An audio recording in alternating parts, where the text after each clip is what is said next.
d'Enzo l'éléphanteau.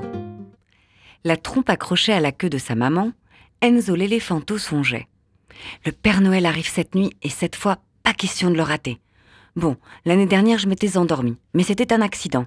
Avec la sieste que j'ai faite aujourd'hui, je suis sûre de tenir le coup. La promenade achevée, il abandonna ses parents aux préparatifs du réveillon et trottina vers le point d'eau à la recherche de ses copains. Le trio s'y trouvait bien. Eusèbe le zèbre regardait William l'hippopotame se rouler dans la boue, tandis qu'Edmond le girafon buvait à 2 pas. « Eh bien moi, ce soir, je vais voir le Père Noël, leur déclara Enzo avec une idée précise en tête. « C'est ça, répondit Edmond, comme l'année dernière. »« Tu veux parier ?» répliqua Enzo. « Au fait, vous ne voudriez pas m'accompagner? On pourrait se poster à l'abri d'un bosquet et le guetter. »« D'accord, fit William après avoir consulté les 2 autres. « Rendez-vous ici à minuit ?»« Rendez-vous ici à minuit, reprirent-ils en chœur. La soirée se déroula dans la douceur enveloppante de leurs familles respectives. À l'heure dite, William, Edmond et Eusèbe sortirent dans la savane endormis et gagnèrent le point de rendez-vous prévu.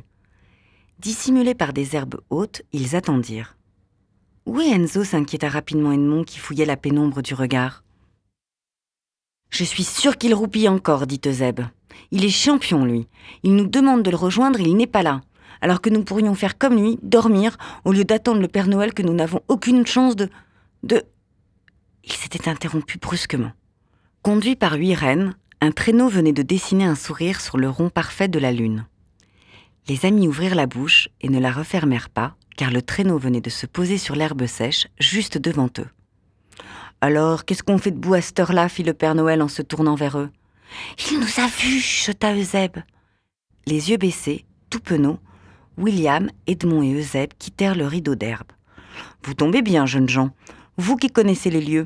Ne voudriez-vous pas remplacer mes rennes, disons une petite heure? Ils brûlent d'envie de batifoler un peu dans la savane. Alors que nous tirions votre traîneau ?» bégaya William. « Pourquoi pas? Vous m'avez l'air de solides gaillards. » Sans se concerter, ils bombèrent le torse et n'hésitèrent pas longtemps. « Avec plaisir, Père Noël !» Quelques minutes plus tard, ils étaient attelés, l'hippopotame en tête, suivi du zèbre et du girafon.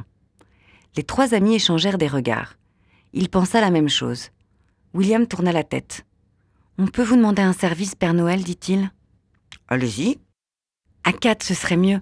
Et nous avons un copain, c'est grâce à lui que nous sommes là.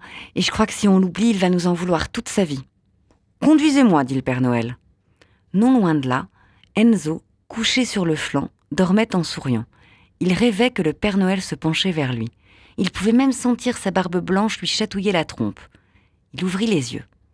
William l'hippopotame le dévisageait dans le noir, un brin d'herbe entre les dents.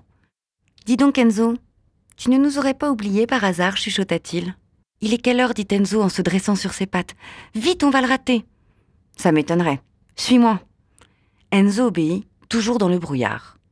Devant chez lui était garé ce qui ressemblait à un traîneau. L'un des petites rennes qui le tiraient avait des rayures sur le flanc et l'autre un long cou.